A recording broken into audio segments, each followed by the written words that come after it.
চলো আজ একটা হেলদি ব্রেকফাস্ট রেসিপি শেয়ার করি তোমাদের সাথে। আমি তো খুব ভোরে উঠি, কারণ আমার ছোটো মেয়ে স্কুলে একদম সকাল সকাল 6টার মধ্যে ওর টিফিন বানিয়ে ফেলতে হয়।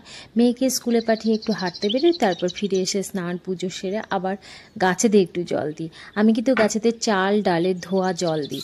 একদিন নিশ্চয়ই পুরোটা ডিটেলসে বলবো কীভাবে করি। তো আজকে যে টিফিনটা বানালাম সেটাই তোমাদের সাথে ভাগ করে আমি আগের রাতেই না টিফিনের একটু প্রিপারেশন করে রাখি।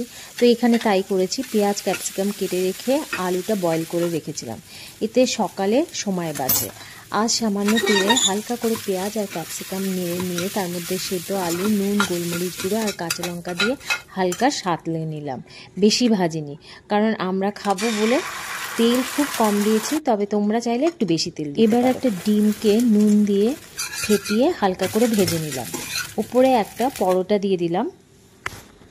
আমি আগে থেকেই পরোটাটা সেঁকে রেখেছিলাম, একদম বলতে পারো তেল দিইনি, শুধু আটা মাখার সময় একটু তেল মিশিয়েছিলাম।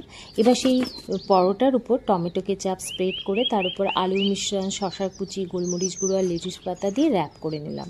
আর হ্যাঁ, মেয়ের জন্য একটু মেয়োনিজ দিয়েছিলাম। আমি নিজে খাই না, তাই আমারটাতে দিইনি। খুবই হেলদি, অল্প তেলে বানানো, আর একটা খেলেই পেট ভরে যায়। তোমরাও ট্রাই করে দেখো, স্কুল টিফিন বা সকালবেলায় হেলদি ব্রেকফাস্টের জন্য একদম পারফেক্ট। ভিডিওটি কেমন লাগলো জানিও, আর তোমরা খুব ভালো থেকো।